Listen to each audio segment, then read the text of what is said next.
Assalamualaikum warahmatullahi wabarakatuh. Kami dari Kelompok 5 akan membahas tentang pengelolaan manajemen risiko pasar pada bank syariah. Saya sendiri, Hennis Rafitri, NIM 1830401059, akan membahas dua poin. Yang pertama yaitu pengertian risiko pasar, yang kedua identifikasi dan pengukuran risiko pasar. Nah, yang pertama yaitu pengertian risiko pasar. Risiko pasar adalah risiko yang terjadi dari pergerakan harga atau volatilitas harga pasar, yang mana ilustrasinya harga pasar saham dan portofolio perusahaan mengalami penurunan. Menurut Muhammadiyah, risiko pasar adalah risiko yang timbul karena adanya adverse movement dari portofolio yang dimiliki oleh banyak bank yang dapat merugikan bank. Risiko pasar meliputi antara lain risiko nilai tukar, risiko komoditas, dan risiko ekuitas. Nah, risiko nilai tukar adalah risiko akibat perubahan nilai posisi trading book dan banking book yang disebabkan oleh perubahan nilai tukar valuta asing atau perubahan harga emas. Kemudian yaitu risiko komoditas adalah risiko akibat perubahan harga instrumen keuangan dari trading book dan banking book yang disebabkan oleh perubahan harga komoditas. Kemudian yaitu risiko ekuitas adalah risiko akibat perubahan harga instrumen keuangan dari posisi trading book dan banking book yang disebabkan perubahan harga saham. Nah, selanjutnya yaitu poin yang kedua, proses identifikasi dan pengukuran risiko pasar. Yang pertama, identifikasi risiko pasar. Identifikasi risiko dilakukan untuk mengidentifikasi risiko yang dihadapi oleh suatu organisasi. Tindak pengidentifikasian ini dapat dilakukan dengan melakukan penelusuran sumber risiko sampai terjadinya peristiwa yang tidak diinginkan. Pada beberapa situasi, risiko yang dihadapi oleh perusahaan cukuplah standar. Sebagai contoh, bank menghadapi risiko terutama adalah risiko kredit, kemungkinan debitur tidak melunasi hutang. Untuk bank yang juga tidak aktif melakukan perdagangan, maka bank tersebut juga akan menghadapi risiko pasar. Dan selanjutnya yaitu pengukuran risiko pasar. Pengukuran risiko pasar haruslah 1. Menyediakan informasi mengenai posisi standing dan atau potensi keuntungan atau kerugian secara harian, termasuk informasi masalah. Yang kedua, mencakup seluruh eksposur risiko pasar, baik pada saat ini maupun masa depan. Yang ketiga, perhitungan eksposur risiko pasar. Yang keempat, dapat mengakomodasi peningkatan volume eksposur, perubahan teknik, penilaian nilai wajar. Nah, yang kelima, integrasi dengan proses manajemen risiko secara rutin.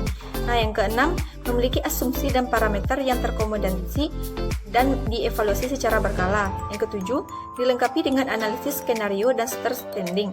Yang kedelapan, didukung oleh sistem pengumpulan data yang memadai. Baiklah, saya Ilham Adityo Aresta, NIM 1830401061, akan melanjutkan presentasi materi yang ketiga yaitu metode mitigasi risiko pasar. Pengertian dari metode mitigasi risiko pasar adalah perlakuan yang dilakukan untuk mengurangi kerugian yang timbul akibat dampak yang akan dilaksanakan. Risiko ini terjadi ketika imbalan yang diharapkan tidak terpenuhi akibat pergerakan kondisi pasar. Contohnya seperti inflasi mempengaruhi keuntungan yang diperoleh bank. Faktor ini saling berkaitan dengan instrumen produk, yaitu antara mata uang dan pasar.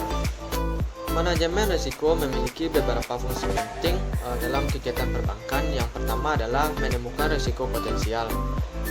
Di sini dimaksud mengidentifikasi risiko murni yang akan terjadi pada suatu perusahaan.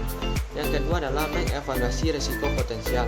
Di tahap ini ditemukan risiko-risiko di mana memerlukan perlakuan prioritas dalam menanggapinya. Hasil dari evaluasi tersebut akan menjadi masukan bagi suatu perusahaan. Baiklah, saya Indah Putri, NIM 1830401064 Persalina B, akan membacakan materi selanjutnya yaitu penerapan manajemen risiko dan sistem pengendalian internal. Penerapan manajemen risiko. Penerapan manajemen risiko di mana penerapan manajemen ini bertujuan untuk meminimalkan dampak negatif akibat perubahan kondisi pasar terhadap aset dan permodalan bank. Dampak penerapan manajemen risiko sangat berpengaruh baik terkait penerapan pilar-pilar arsitektur perbankan Indonesia, di mana struktur perbankan menjadi sehat, sistem pengawasan menjadi independen dan efektif, industri perbankan menjadi kuat, dan konsumen menjadi terlindungi.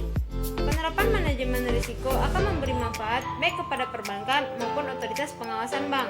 Yang pertama yaitu bagi bank, penerapan manajemen risiko dapat meningkatkan shareholder value atau nilai pemegang saham, memberikan gambaran kepada pengelola bank mengenai kemungkinan kerugian di masa yang akan datang, serta meningkatkan metode dan proses pengambilan keputusan yang sistematis.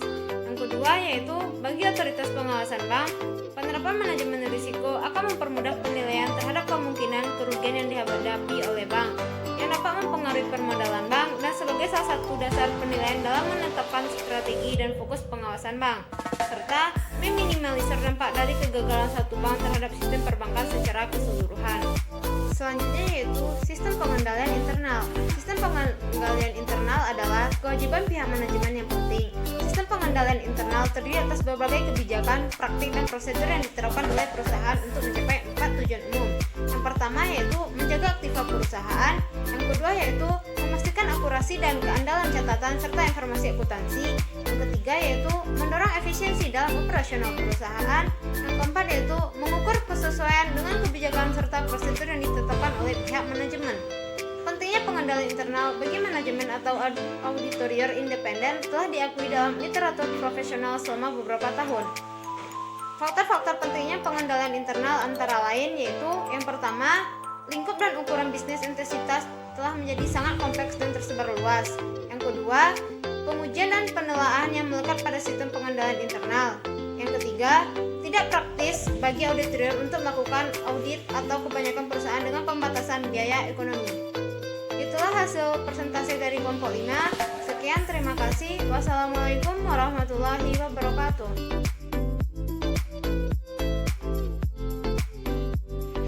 Jangan lupa subscribe, like, and comment guys.